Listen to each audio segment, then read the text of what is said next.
Good morning, friends, family, um, supportive strangers, colleagues, coworkers, uh, casual passersby.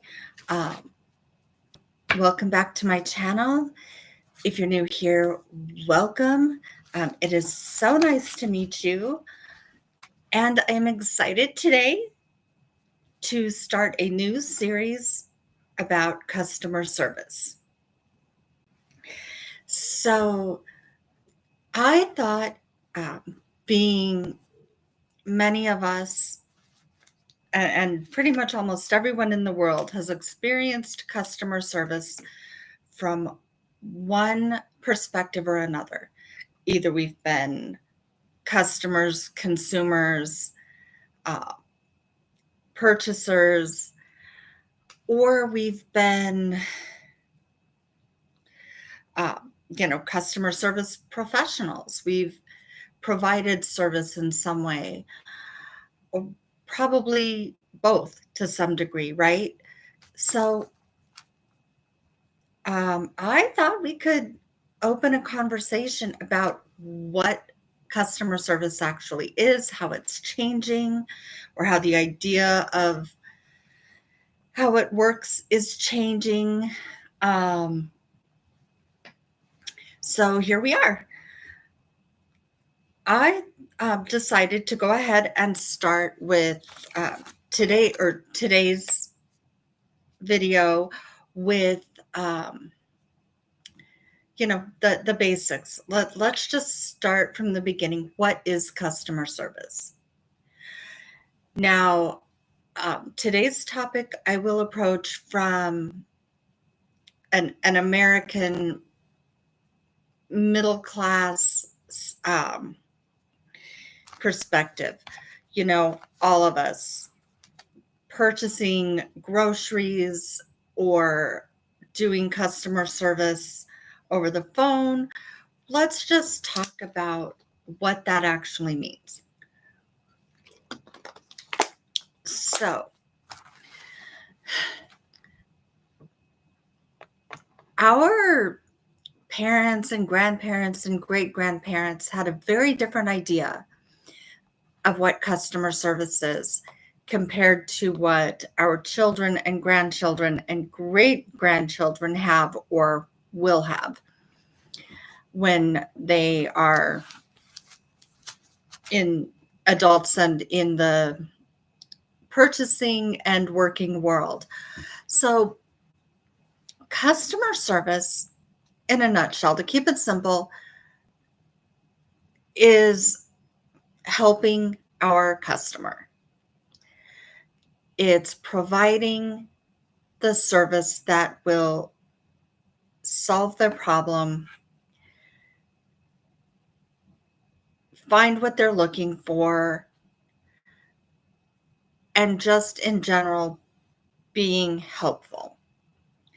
So, one difference between, let's say, my grandmother's generation and my son's generation in service is 100 years ago, 80 years ago, 60 years ago, customer service was service with a smile, a friendly attitude, helpful demeanor, going out of our way for the customer, while the younger generations don't expect the niceties as much. They're not as concerned about how cheerful and friendly you are as they are with, can you solve their problem and can you do it quickly? So from the customer perspective on that, I think expectations have changed over time. I myself have pretty high expectations in customer service. I expect the person to not, whether it's over the phone or in person, in the store, whatever, I personally expect the person to be willing to assist me. Now, do I expect that if they're in the middle of a task, do I expect them to drop everything to follow me around a store or answer 15 questions? No. No, I really don't, because from the service professional's perspective, they still have a job to do and they're responsible for getting that job done, whether they stop and help you directly or not. And many service professionals have additional work on top of answering your questions. But we can get into that more on a different day. Right now, I really just want to talk about what is service. So we have lots of different business models from which we receive and or provide service.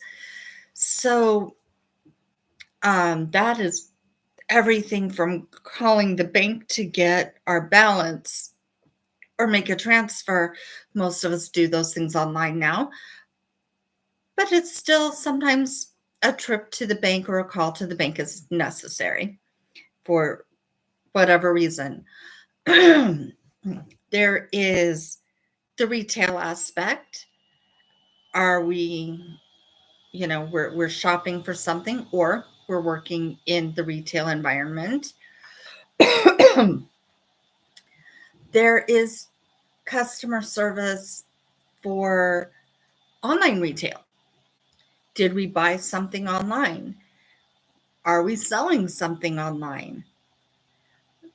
There's a smaller niche in craft fairs, farmers markets, swap meet stalls, that kind of thing. There's, you know, other services like accountants, legal services, financial services, childcare services.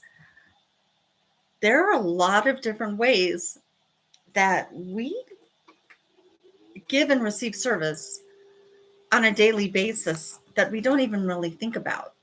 So I'm finding it more and more important in today's world to think about it and figure out, what do we expect? What are we willing to give? And where do we find that balance? So we've talked about a few different business models where we receive service. The differences are huge. So if I'm in need of an attorney, that attorney, his or her function is, I'm going to be less reliant on their charm and personality and much more reliant on their expertise. If I'm calling someone over the phone to help me find out where my order is or ask a question about a color or size option, that person, I'm going to expect to be very friendly and, yes, helpful and charming and have a different demeanor. Now, if I'm going to my accountant, I am definitely much more heavily reliant on his ability to do my taxes correctly than his ability to offer me tea or engage in a 5-minute conversation about the weather. That's not what I'm there for. That's not what he's there for. Now, in the old days, 60, 80, 100 years ago, it wouldn't have mattered what the profession is. People wanted courtesy, empathy, and a basic friendliness. Our younger generations, not so much. Even if they're calling for the size or color options or return policy or whatever they're needing, if they're calling over the phone to get service, they're not looking to waste their time on a 5-minute conversation about the weather. They want to get their answer and get on with their day. And if they could find that answer online or get it through a chat faster, that is more often the way they would go. Now, this I do think is largely because of a shift in our culture. Again, American mainstream consumer culture. We've been trained with the inception of the internet on a mass scale to expect things quickly. So that is another aspect of service. Is service fast? Is service friendly? What is it? Let's talk about that. Leave your comments in the comment section. Leave your opinion about what customer service means from either perspective. From the provider's perspective, in a retail setting, whether online or in person, they might view their service not just in the personal interaction, as the phone service relies heavily on the personal interaction, but they're also looking at it from the physical actions that they're taking on your behalf. So in a retail setting, or let's say an accountant or an attorney, we have those nonverbals that we can see as well. And so the service provider is relying on you picking up on those nonverbals. You may ask, where can I find, name your item, and they just simply reach up and grab it for you. That is still, oh, hi Fig. Figaro says hello. That is still just as much service as stopping to say, oh, sure, I can grab that for you. By the time they say it, they might already have grabbed it. So in a physical setting, those nonverbals are a lot more impactful. In a phone setting,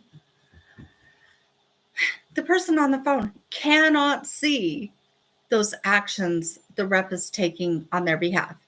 They cannot see that the phone rep has pulled up their account, verified the contact information, has already started searching for the information or the item that the customer's calling about.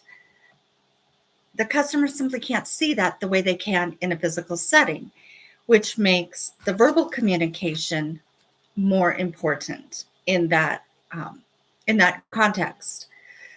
Saying out loud, I am looking for this. I have your account. I'm checking on that. Taking that ownership verbally, giving them the courtesy means a little bit more for multiple reasons. One, just leaving someone sit there in silence when they cannot see what you're doing is a little bit rude in terms of our older generations, but in terms of our younger generations, it leaves them wondering, what am I wasting my time here for? I need to know what's going on.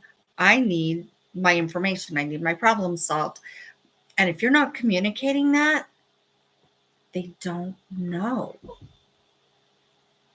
So customer service is more than just a friendly smile and courtesies. It's more than just taking actions.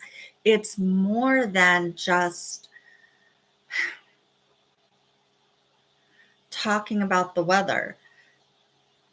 It's the whole package, whether verbal, um, whether on the phone, via text or chat, or in an in-person setting. That personal interaction is what the service is. Partially. The the actions taken are another part of that. My accountant can be polite, friendly, and all of that. He can get my taxes done, but if I don't know that he's working on them and they're not communicating with me, it's a little like the millennial Gen X impatience of, just get it for me already. So from the service professional's perspective on that, we also have, as I mentioned, have other work to do. We would love to stop and talk to you all day long about a common interest, but we're being held accountable to limiting our interaction. And I'll get more deep into specific business models and types of service in another episode of the series. But in general, the service professional is being held accountable for not just helping you, but helping 50 other people that day. Sometimes less, sometimes more.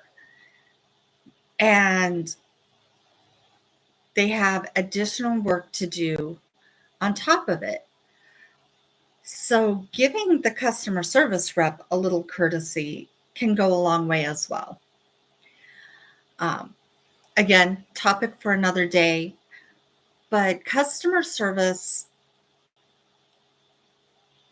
is the package. It is the whole interaction.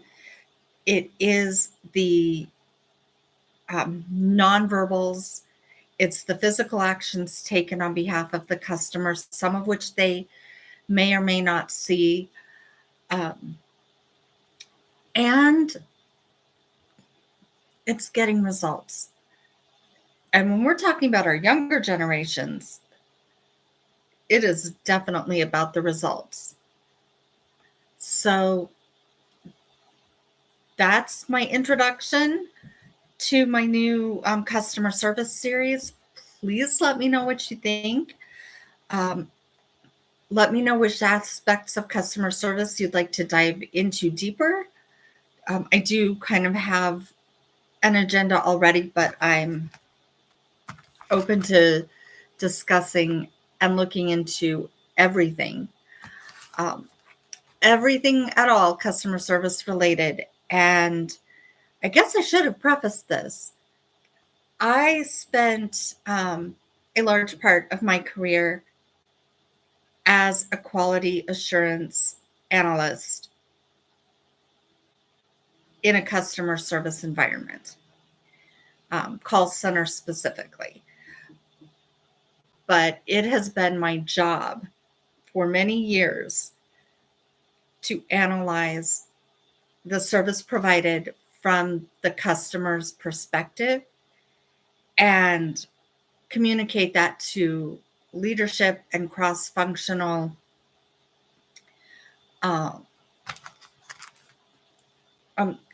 teams, cross-functional teams, and to the reps. So I have a great deal of experience in customer service from that side of things, as well as, like everyone else, as a customer, as a consumer, as a purchaser of goods and services. Which brings me to my next point. Customer service is not only valid when there's money involved. It's not only when someone is paying for something. Customer service is valid in volunteer work, in just if we're, let's say, a park ranger or a police officer, their interactions are also, they might not like to hear this, but their interactions are also a form of customer or public service. And public service is, I will say there's room for nuance to consider it not exactly customer service, but maybe customer service adjacent. But service is service, whether money is being exchanged for that service or not.